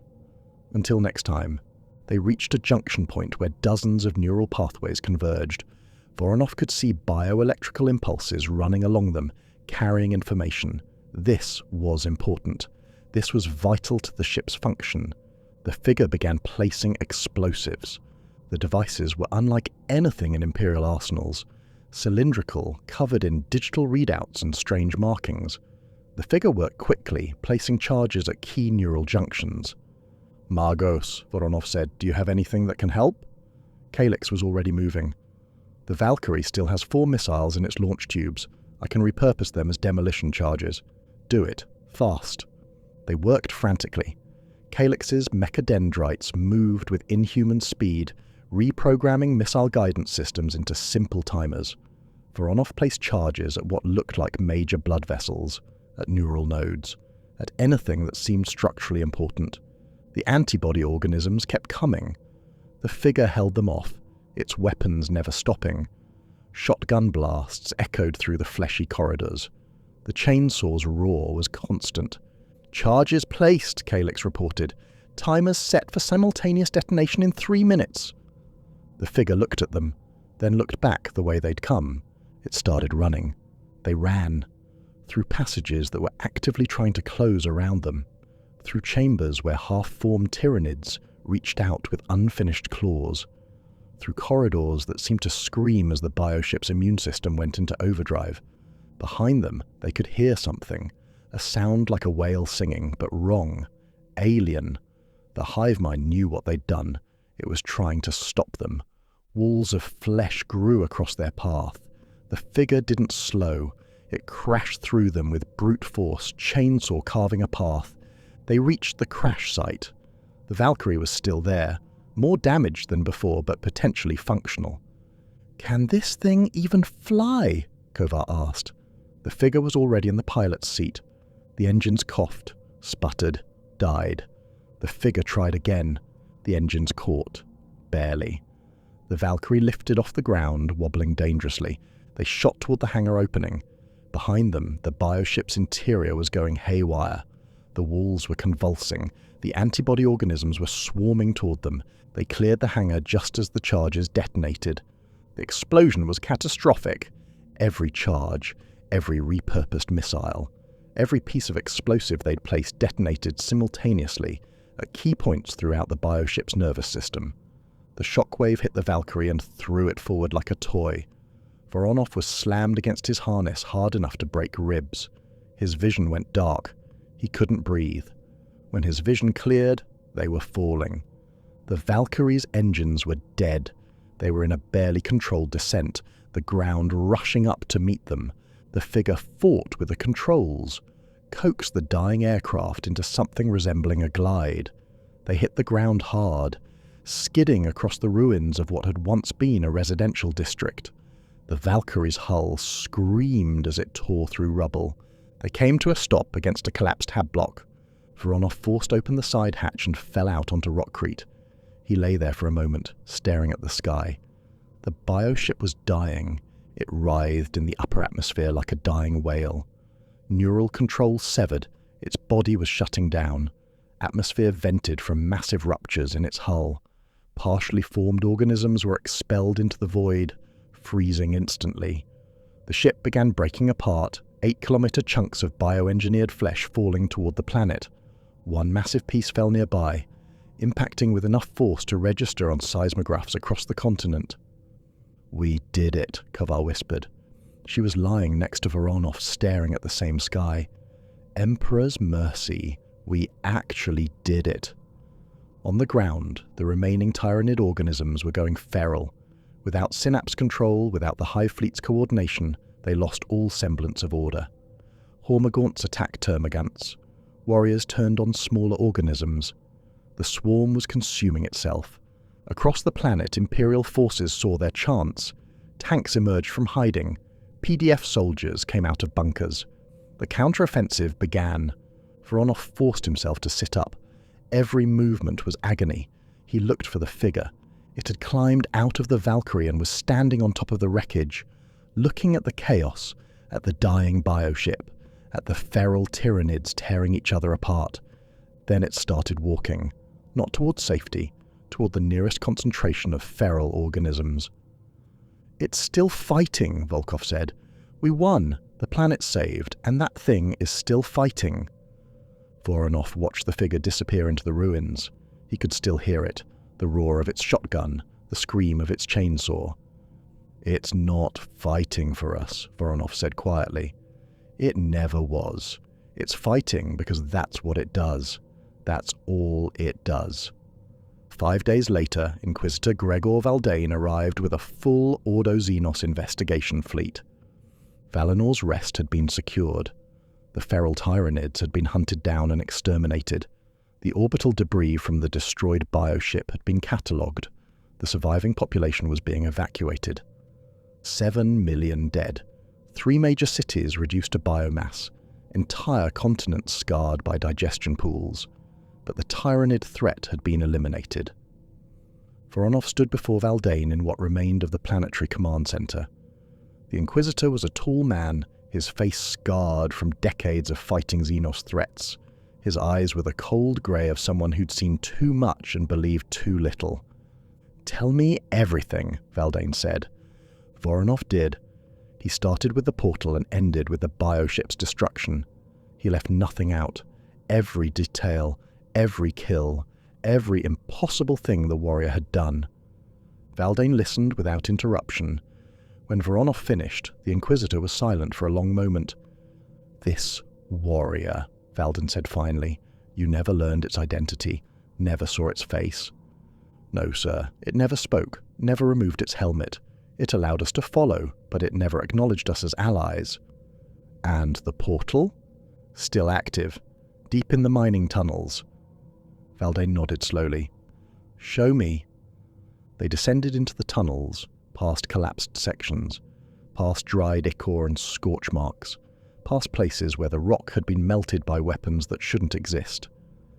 The cavern was exactly as Voronov remembered, and the portal was still there, still pulsing with that crimson and emerald energy that hurt to look at. Valdane approached it carefully. He pulled out scanning equipment, ran every test in the inquisitorial arsenal. Finally, he lowered his instruments. I've been an Inquisitor for 43 years, Valdane said quietly. I've seen Necron phase technology, Eldar webway gates, chaos rifts that lead to places that shouldn't exist. This is none of those things. This is something else entirely. Sir, the warrior... I know, Valdane interrupted. It's returning. Voronov heard it before he saw it. The heavy footsteps, the clink of weapons against armor. The figure emerged from the tunnel entrance. It was covered in fresh ichor. Its armor was more damaged than before, deep gouges showing where even that miraculous material had been tested. But it was walking steadily, weapons secured. Voronov stepped forward. He had to know. One more time. One last chance. Who are you? He asked. Please, where did you come from? Why did you help us? The figure stopped, turned to face him fully. For a long moment, nothing happened. Then the figure reached to its armor and detached something, a spent shotgun shell, larger than any Imperial weapon would use. It was warm to the touch, marked with symbols that Voronov didn't recognize. Writing, perhaps, or identification codes from a civilization that had never existed in Imperial records. The figure held it out. Voronov took it. His hand was shaking. Thank you, Voronov said, for everything. You saved us. You saved millions of people who will never know your name. Thank you. The figure tilted its head slightly, then it nodded once. Through the reflective visor, Voronov thought he saw something, not a face, not even eyes, but an idea, a concept, fury given physical form, rage distilled into matter and energy, violence as a philosophy, as the fundamental state of being. This wasn't a person who fought monsters. This was something that existed to kill monsters. That's all there was. No mercy. No doubt, no hesitation. Just endless, absolute violence directed at anything that preyed on the innocent. The figure turned and walked toward the portal. As it approached, the energy intensified. Voronov could hear those distant sounds again. The grinding music, the roar of weapons, the fury that never ended. The figure stepped through. The portal pulsed once, brighter than before. Then it collapsed with a sound like reality tearing. The energy dissipated, leaving only scorch marks and the lingering smell of ozone and gunpowder. Well, Valdane said after a long moment, that was enlightening. The debriefing took 6 weeks. Inquisitorial telepaths combed through Voronov's memories, verifying every detail. Magos Kalix's servo-skull recordings were examined frame by frame, analyzed by Mechanicus tech priests, who declared the footage both genuine and impossible. Every witness was interviewed. Every piece of physical evidence was catalogued. The scorch marks where the portal had been. The crater where the Hive Tyrant had died. The wreckage of the bioship, still being processed by Mechanicus salvage teams. The official report stated that Valinor's Rest had been saved by exceptional valor from the planetary defense forces, combined with a catastrophic malfunction in the Tyranid Hive Fleet's coordination systems. A full company of Space Marines was credited with destroying the bioship, even though no Space Marines had been within 100 light years. The truth was classified at the highest levels of Imperial secrecy. Most of the witnesses were mind-wiped. Some were reassigned to distant sectors where they'd never encounter each other again. A few simply disappeared, their service records erased. But Voronov convinced Valdane to spare him. Someone needs to remember, Voronov argued. Someone needs to know what really happened. If it comes back, if another portal opens, someone needs to understand what we're dealing with. Valdane considered this for a long time. Finally, he nodded. You'll be assigned to a monitoring station, Valdane said. built directly over the former portal location. Your orders are simple. Watch for any signs of another breach, and if you see one, contact me immediately. 3 months later, Voronov sat at his desk in the monitoring station. It was quiet. Too quiet. The sensors hummed. The screens showed nothing but baseline readings. He kept the spent shotgun shell on his desk. No Magos in the Mechanicus could identify the symbols. No database in the Imperium contained any reference to technology like that. It was a mystery. An impossibility. But it was real. Voronov picked up the shell, feeling its weight. Somewhere beyond the barriers of reality, beyond the warp and the materium and everything the Imperium understood, there was a warrior. Not a space marine. Not an Imperial champion. Something else. Something that existed solely to kill monsters. And the terrifying part wasn't that such a being existed. The terrifying part was that it was necessary. That somewhere in the infinite universe, things existed that were so terrible, so consuming, so absolutely destructive that they required an equal and opposite force. A force of pure violence. Pure rage. Pure distilled fury. Voronov set the shell back on his desk and returned to his monitoring duties. If the Tyranids ever came back to Valana's Rest, if the shadow in the warp descended again, he knew what might save them. He also knew that what saved them was more terrifying than what it saved them from. But as he sat in the quiet monitoring station, listening to the sensors and watching the screens, Voronov found himself hoping something. He hoped that Warrior was still out there, still fighting. Because if beings like that existed, if there were forces in the universe dedicated to destroying monsters with that level of commitment, then maybe, just maybe, humanity had a chance.